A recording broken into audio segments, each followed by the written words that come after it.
Welcome to Trina Talk.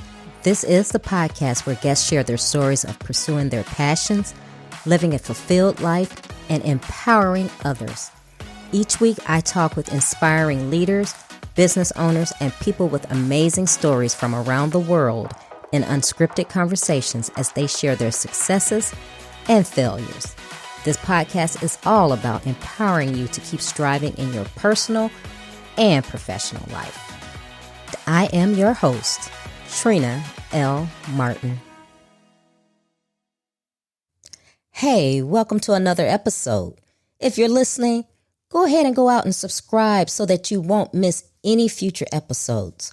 Also, if you like the show, give us a 5-star review. That way we can move up in the rankings and other people can find the show and be impacted and inspired just like you. My guest this week is Tamara Zoner. Tamara is a speaker and coach on a mission to create greater happiness in the world by teaching individuals and groups the actions and habits of happiness. A show that tells single mom to 3 awesome kids and karaoke enthusiasts, Tamara demonstrates daily how to create a life you love. Hi, Tamara. Welcome to Trina Talk. Hi, Trina. Thank you. Oh, thank you for being here with me. I've been waiting for this interview to talk with you because I have never had anyone call themselves the happiness coach. Mm-hmm.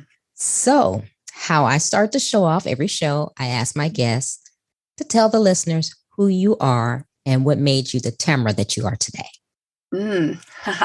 Yes, there have been many variations. So who I am is a lover of life, an adventurer, a big, huge, open-hearted hugger. And what made me hear this version of myself today is everything that came before this moment, Trina. Yeah, so I want to dive into that because I'm not going to read your bio, but I was reading some of the stuff that you put down, and I want you to go into it and tell us what you went through to get you to this point. Mm-hmm. Mm-hmm. You know, I'm one of the lucky ones in the fact that I was definitely born smiling, optimistic, pretty cheerful. My mom nicknamed me Sunshine right off the bat. My grandpa called me Bright Eyes. So I definitely had a naturally high happiness set point, as I call it in happiness training. And yet life, right? Mm-hmm. Life is never perfect. When I was a child, I grew up on a farm. My father was always working. And if he wasn't, my parents were fighting. I have 3 other siblings, 2 older, 1 younger. So definitely that middle child trying to make everything okay, trying to smooth the tensions, trying to make people happy so that it was calm and safe feeling. And as I got into my teenage years, you know, the relationship with my mother was pretty dramatic. She had mental health issues that were unaddressed at the time and thankfully have been since. So she's much healthier and we have a good relationship now. But there was a lot of strife and a lot of,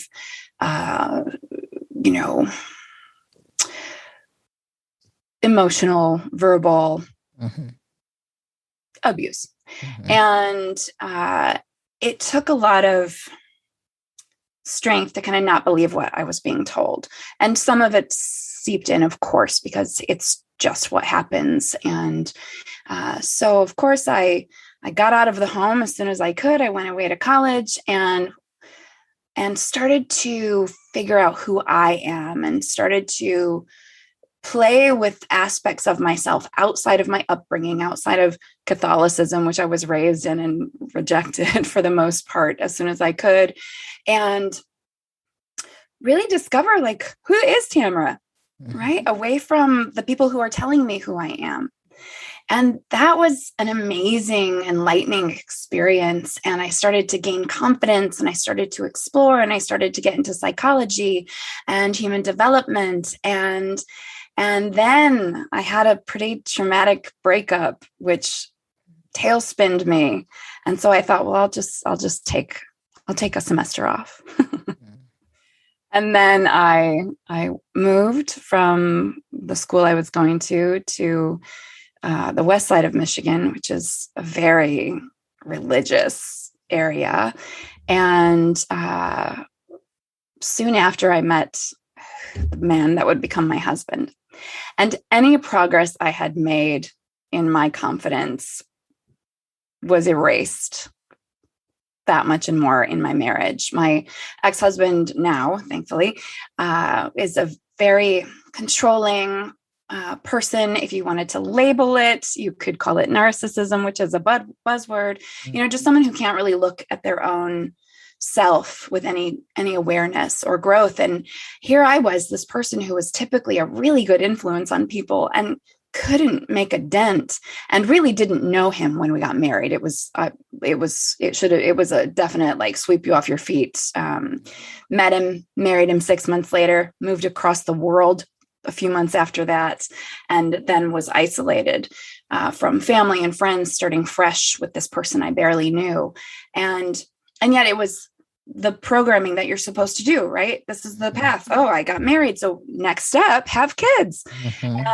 And so we did. And then we moved back to the States, and I had more kids, and just in that space, completely lost, to take responsibility, gave away my voice, gave it away to him, and repeated that third of four child pattern of trying to just make it okay, play the good girl card and just keep things smooth and easy. And of course, that doesn't really work. Right. And then as I had my children, who were no longer just in diapers, but starting to turn into little people, I had to start looking at what I was showing them. And I was deeply unhappy. And that was not my normal disposition. And so I started trying to figure out how to get happy again. And that's really what led me to who I am now, which is who I truly am. I decided, Trina, that I was going to take back my voice. I recovered my self-worth and was able to leave the marriage and show my children, 2 girls and a boy, that that's not what a relationship is supposed to look like. That's not how you treat a woman, and that's not the kind of treatment you tolerate. Right. And now I'm a very happy single mom of these 3 kids who are now teenagers, and running my business, teaching the same skills that I have utilized to transform my life and make it one that I absolutely love. I'm listening to your story, and there's so many similarities between us, because I came from an abusive mother as well. Tried to find love with all the wrong men. Been there, done that. So yeah, we both got that t-shirt. Took me a long time to really find my worth, find my voice, get it out of that self-esteem, because I went from leaving an abusive mother and basically looking for acceptance and looking for someone to say, okay, they love me because I'm lovable. I'm a good person. I need somebody to do it. So I went to man after man after man being abused. So it took me a long time. So with you, and you finally saying, you know what, I found my voice. I'm getting out of that. What are you doing now? How are you using your life experience to help other people? I'm as you read, a certified happiness trainer and a coach and a speaker. And so I'm sharing and drawing from my experience and the tools that I utilized to show people that there's a way out, to say, look, wherever you're at right now, if you're miserable, if you want a divorce, if you're newly divorced, if you've been divorced, and I don't just work with divorcees, but it does seem that I get a lot of them, you can come out of that darkness, out of that fog, and you can create a life that you love living, one that is beautiful and joyful and fulfilling. And that doesn't mean there won't be hard parts, because that's just life, right? So it's not toxic positivity. It's not shoving down any of the negativity. It's realistically living life and navigating the choppy waters using a ton of tools that help us feel what we feel and move through it instead of just sitting there in it. So how would one do that? So if I'm a listener and going through, like you said, maybe I'm in a marriage that I'm like, oh my God, I made a mistake. I shouldn't be in this marriage. But then, you're saying, okay, well, I have small kids or financially, I can't do it on my own. I'm very unhappy. How does one take these tools, or what are these tools for me to reclaim my life and my voice? I'm smiling because I said exactly those things. I had 3 small children. I hadn't worked because I'd been parenting, and we'd been moving overseas and here and there. And finally, I got to the first tool that we have to use, which is awareness, self-awareness. And I had to really look. And that takes some courage, because it's very easy to lie to ourselves, avoid how we really feel, avoid the situation, and just make the most of it. Be grateful for what you have, even though it is often not a good situation. And so self-awareness is that first key. So whether people are hiring me or just watching me on social media, I say, start with awareness and gather up your courage. Like, you might not feel very courageous, but you've got some in there. And so collect it and be willing to look for real at what you're experiencing right now. Because for me, from my experience, I had to recognize that, okay, I had 3 small kids. I didn't want to be a single mother. And I now, in retrospect, know that was the best. I stayed for an extra 7 years. It was a 15-year marriage, and I tried to leave once, right before I was pregnant with my son. And I was thinking, gosh, I don't want to be a single mom. I got to make this work. And my parents have been married for like 56 or 57 years. And so I didn't want to be divorced. And yet, when I got honest with myself, okay, it took another 7 years for me to be really honest with myself. I was dying inside, and I was not creating a healthy environment for my children to grow up in. And so awareness first, and then we have to take some action. We have to, from my perspective, and here's what I do with my clients, we have to now sit down and say, well, what do you want your life to look like? What do you want it to feel like? What do you want to be and do? Where do you want to be? What do you want to be surrounded with? How do you want to show up in the world? And so we actually start designing that life. And the tool that I use is called the passion test. And it's writing down a list of 10 to 12 things that you want to be, do, feel, or have in your life. And then I take you through your list and we get to your top 5 passions. And then I show you how to align your life with those things. And it's simple, but it's not easy, right? It's simple. The process is simply choose in favor of your passions, right? Yeah. Every day you have choices and opportunities and decisions to make. And you can either move toward that life that you want to create, or you can move away from it or stay right where you're at. And so again, you got to build up those reserves of courage and start to take action toward the life that you want to be living. And that doesn't mean not everybody has to leave a relationship. It can just be finally asserting your voice and saying, hey, I'm not happy. Can we do something about this? Right. And discovering from there if it's a possibility. And my hope for most people is that it is. But you have to have two healthy people in a relationship to make that relationship work. Yeah. And that's, it's very interesting because, like you said, it's easier said than done to follow your passion. Yeah.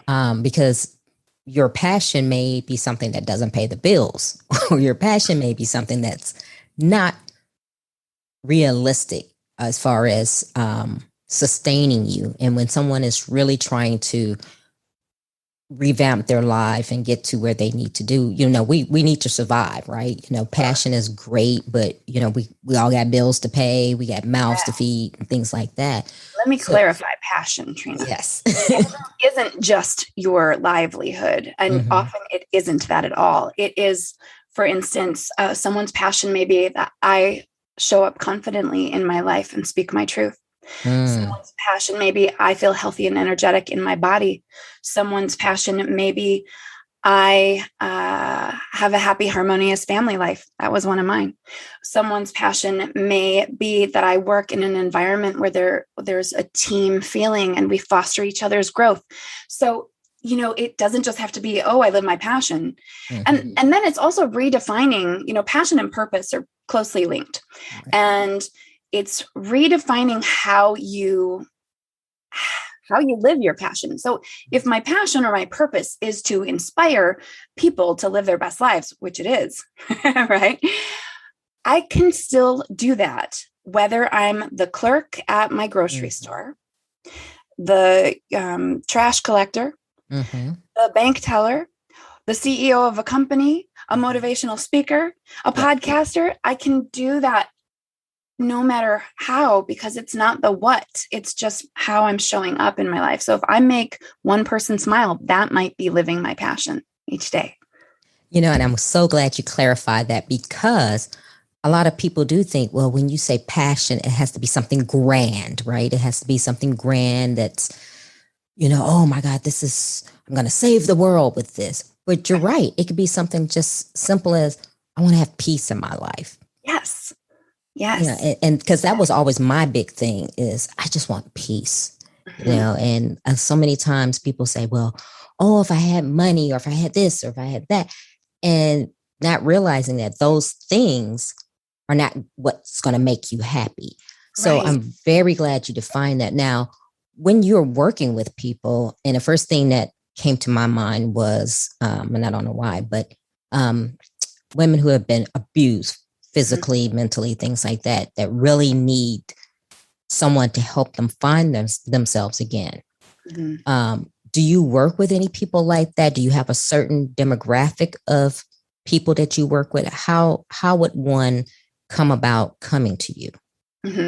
I do tend to work with a variety, and I always seem to gear my work toward women, but then men are showing up as well. So that's very interesting. Now, someone who's had a lot of trauma in their lives, I'm of course going to recommend a licensed practical therapist first.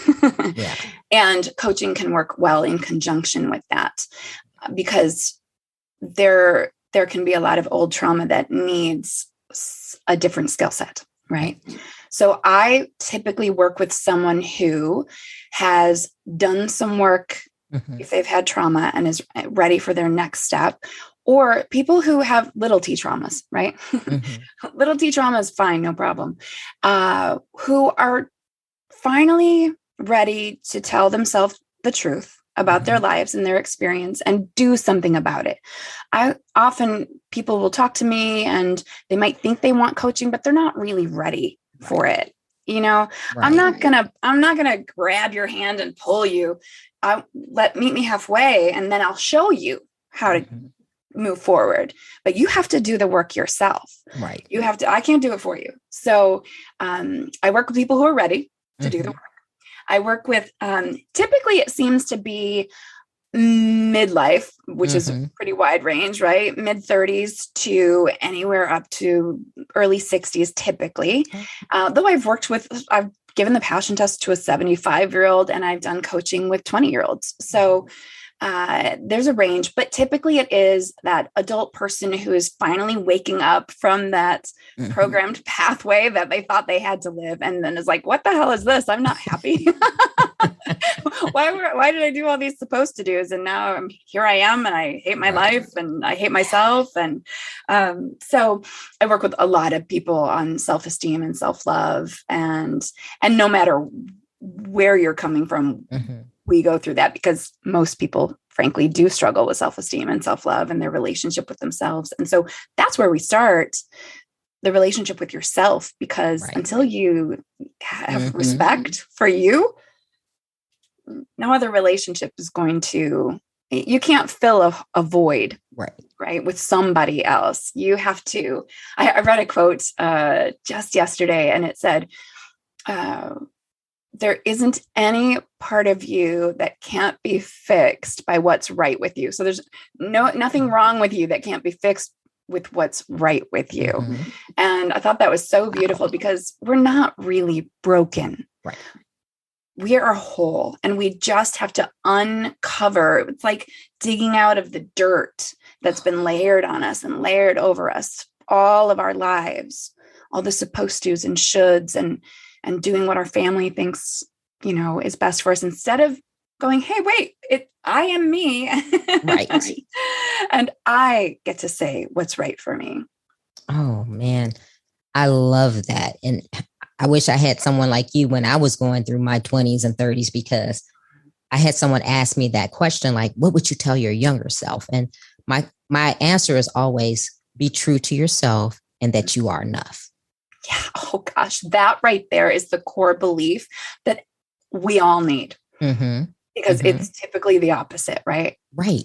Yeah. And it is. And for some reason, it is. And it's funny because there are a lot of people who are walking around who don't feel that they are enough, but they don't realize it. I think it's something that we subconsciously tell ourselves and think about ourselves, but we wouldn't tell, like, I wouldn't come up and meet you and say, hey, Tamara, I don't think I'm good enough. I would not do that, but it's a struggle. And what are you finding when you're working with people, as far as, do you have people that come to you like that? And, when you work with them and it gets down to it, they're going, oh my God, I have low self-esteem or whatever. Is it something that they really consciously couldn't put a finger on, but once they find out, they're like, yeah, that's what's going on? Yes. A lot of the people that I work with are aware of it. I mean, that's them showing up ready to heal.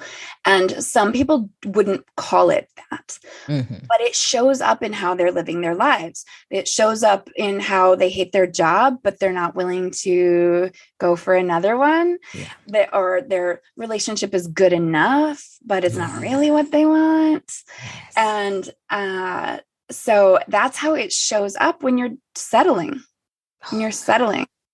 Yeah.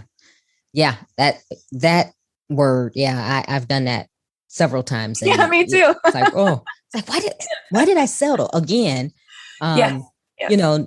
Not thinking I was good enough. So just saying, okay, well, I guess I'll just take this because there's no one else better that's going to come along. Exactly. Like, our desires aren't something we can actually achieve or get to. But I think that's also baloney, because I'm also a deeply spiritual person, and I fully believe that our dreams and desires are placed in our hearts by, our higher power, and they wouldn't be there if we couldn't live them. Right. So true. I totally agree. And so how long does this process take? And I know everyone is different, but what are you finding is your average when you get someone coming to you? And once you answer that, I'm very interested to talk about the men that you work with. What are you finding your average is as far as your breakthrough with someone? 6 months. Oh, okay. So it's really intense then. Yes. And, I used to offer I still offer one-off sessions of the passion test. And then it's like, all right, that way I know who's ready to do the work and who I want to work with and support. And then I used to offer a 3-month package, and it's just getting juicy at the 3-month mark. They're just starting to uncover their really long held limiting beliefs. Right. And if you want to believe that beliefs are limiting, that's when they come up. And then by that way, that's when resistance really can show up, because our subconscious mind just loves the status quo. It doesn't want change. It's scary and uncomfortable.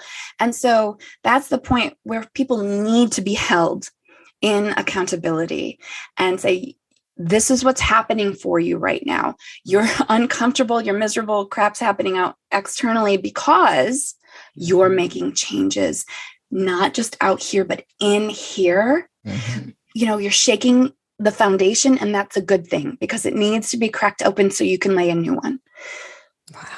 Yeah. And I'm saying wow because I've gone through that process myself, just like you said, starting with being aware. And I had to go through these steps kind of on my own, because I was like, okay, this is where I am, kind of like you. And you're like, you know what?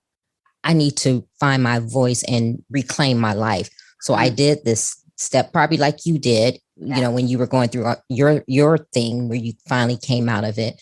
And it's so, really learning yourself is really confronting. That's what I tell people. It's so confronting. If you're honest, right? Because, you know, some people go into the process, and I'm pretty sure you've seen this, where they're not really honest, right? They want to say, yeah, I'm doing this, or yeah, whatever. But if you really get raw with yourself, it's confronting. And you're like, oh man, I got some junk. For real. And that's why it's so helpful to have a coach or a really good friend who will hold you in that truth, which, you know, that's deeply authentic. Like, I love you, and here's your shit back in your face. Sorry if I get around this, but that is, you know, so important if we are really devoted to our growth. Right. Yeah. And then it is. Like, we have to look at it, because if you just keep shoving the stuff under the carpet, you don't know what's there. How on earth can you have a clean house? Right. Exactly. Right. And if you are a person who saying you want the clean house, but then when someone is telling you, and then you're looking at them like, yeah, they don't know what they're talking about. I can see the lump, but there's no dirt there under the carpet. Right? You know, you have issues, and, you know, and it's, you know, you're funny. You're right. You need a friend. So I always tell the story. So I have a good friend. She and I have been friends since college, so 30 plus years. And she is I categorize her as, she's the friend that will pick me up off the floor, dust me off, and never tell anybody how she found me. So when I'm saying something that's crazy, she'll tell me that's crazy. But yet, when I was going through all my stuff and I was beating myself up, she was also the person that said, you know what, you're human. Why are you, you know, beating yourself up for this? Which, you know, through the years, she has been that person for me, you know. So everyone needs someone like that, someone who's going to tell you, you know what you just said was crazy, or how you're acting is whatever, but then be that person that when you really need them, who's going to pick you up and dust you off and never tell anyone how they found you. I love that. That's so beautiful. Yes, we all need that. And it takes a level of vulnerability to get that kind of a friendship. A lot of people think, well, I don't have deep friendships. I don't have people I can talk to, but it's because you're not talking to people. Right. Right. Right. We have to bear a little bit of our souls to connect with the people who will see us and witness us and hold us and be our mirror of both love and BS. Right. Like, my girlfriends and I have two. We are just like this, and they're newer friendships, in fact, but they came from a local meetup group that I run, where I say, looking for deeper, more authentic conversations, where a space where you can show up as you are. And so I met them within this container. And over the last 5 years, we've just become like so tight. And it's this, I love you, I hate you relationship, because I love you so much, but you're telling me this crap I don't want to hear, but I do want to hear it. And that's why we're friends. Right. But wouldn't you say that in order to have that kind of relationship and friendship, you also have to be able to receive the crap that you don't want to hear? Because people say, yeah, I want that friendship. I want somebody like that. But when you get that person who's telling you, okay, here's the crap, and let me tell you about yourself, they don't want to hear that. Yeah. Then they're like, never mind, you're not my friend anymore. Right. Because they can dish it to you, but they can't take it. Right. So we have to be willing to see it and to look, and even to look for it. I'll often call it like, let's go excavating, you know, because we have to dig in. That inner critic, that inner bully has a hold on us that we are not even aware of. And we have to go in and sever the cords and dig deep and get really honest before we can start to, you know, create new beliefs and change that bully into a cheerleader, I like to say, where instead of being critical, it's such a compassionate voice. Definitely. And I wanted to touch on the men, because you mentioned you don't only work with women, but it was intriguing to me because you don't find a lot of men that do things like this, that are putting in this kind of work. So how did the first guy, did he come to work with you? I mean, how did that happen? Let's think of the very first one I've worked with. It was probably in a workshop. And so I was doing public workshops. I think the first time I really worked with men was when I offered an Attract Your Perfect Partner workshop. Oh, yeah. Which was a guise to get them to realize that they are their own perfect partner. I can imagine that. I got them in the door. Yeah. Yeah. And then they would want to work with me. And in fact, several of the clients I've had that are men, I've met through networking. Okay. So just business networking. And then they'll reach out and be like, hey, I think I need this. And also through my meetup group, because it is open for men and women. And sometimes it's very interesting. Sometimes we won't see a man for a few months. And then sometimes it'll be mostly men or half men. And it's just here and there. And men are more likely to take action for themselves, Trina. They don't wait quite so long because, they're socialized differently than women are. We're supposed to figure it out for ourselves and handle so much. And men are like, this is uncomfortable. I've got to do something. I've got to take action. Wow. And here's the action I can take. And so they do it much more rapidly than women tend to. Women need a little more time and relationship building. Men will just be like, I'm in. Let's just do this. Wow.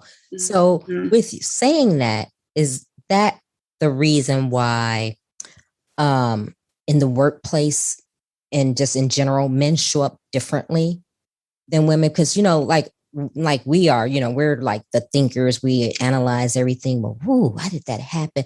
So for instance, in relationships, most women go, I need closure. Why did he leave? Or, why didn't this work? Where most men be like, done, move on, Why is that, We're more emotional creatures. We not always, of course, but typically men are action takers and women are connectors. So when we're going through a difficult time, we're actually, our brains are craving oxytocin. So we want to connect. We want to reach out. It's called this tend and befriend tendency, where if we're hurting, we reach out to others so that we can caretake, because that action of caretaking or talking about what's going on for us, that emotional connection releases oxytocin in our brains.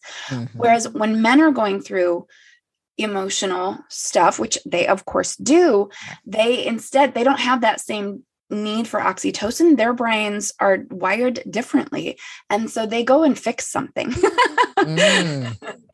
They go and fix something, or they go and have a beer with their buddies, but they don't talk about anything important. It's just companionship, but not connection. Right.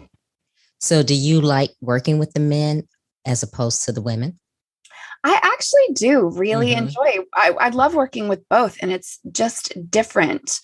And it's equal, because so many times, in each sort of recycle of my work and reviewing what I'm offering, I'm going to do something for women. But more often in the last year or two, I'm thinking, I need to create a program for men, because I also think that there's this evolution going on for men as we sort of switch, dynamics and come more like, it's not just feminine or masculine now. There's such a blending and a play of the masculine and the feminine that more men are saying, oh, yeah, I'd like to get in touch with my feelings. I'd like to be able to have a deeper conversation with my partner or my friends. And so it's really fun to work with both and all genders. I haven't had an opportunity yet to work with someone who identifies somewhere on the spectrum of genders.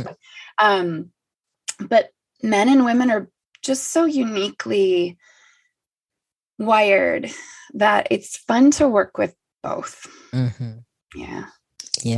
Like I said, that was very, I was very curious about that, because you don't, at least I haven't known a guy that was like, you know what, let me really get in touch with myself and, do this kind of work.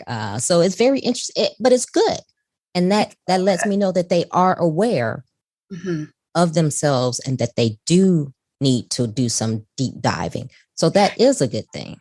Often with men, they're aware that they want to be more aware.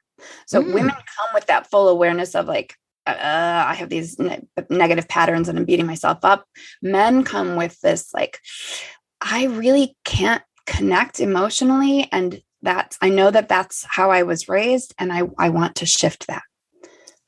Nice. Mm-hmm. That's great. I mean, that's just, and what did you do before? Okay. So you were married. So what did you do prior to having your business? So while I was a mom, so I've done a few different things. I was a kinder music educator for a while when my kids were really little. I sing also. So that was a fun job. But then once I left my marriage and had to go back to work, I had to support my kids and myself. I got into senior living. Synchronicity took me there. And I started working in activities in a senior community and then in the social work department, and then was provided an opportunity. A friend called me up and said, "Tam, you'd be perfect for this director of life enrichment at this kind of luxury senior living place." And so I went in and I had the job a couple of days later, and I did that for 4 years and loved it so much. And that's where I really realized I am still living my purpose, even though I'm not speaking in front of thousands of people about happiness and passion.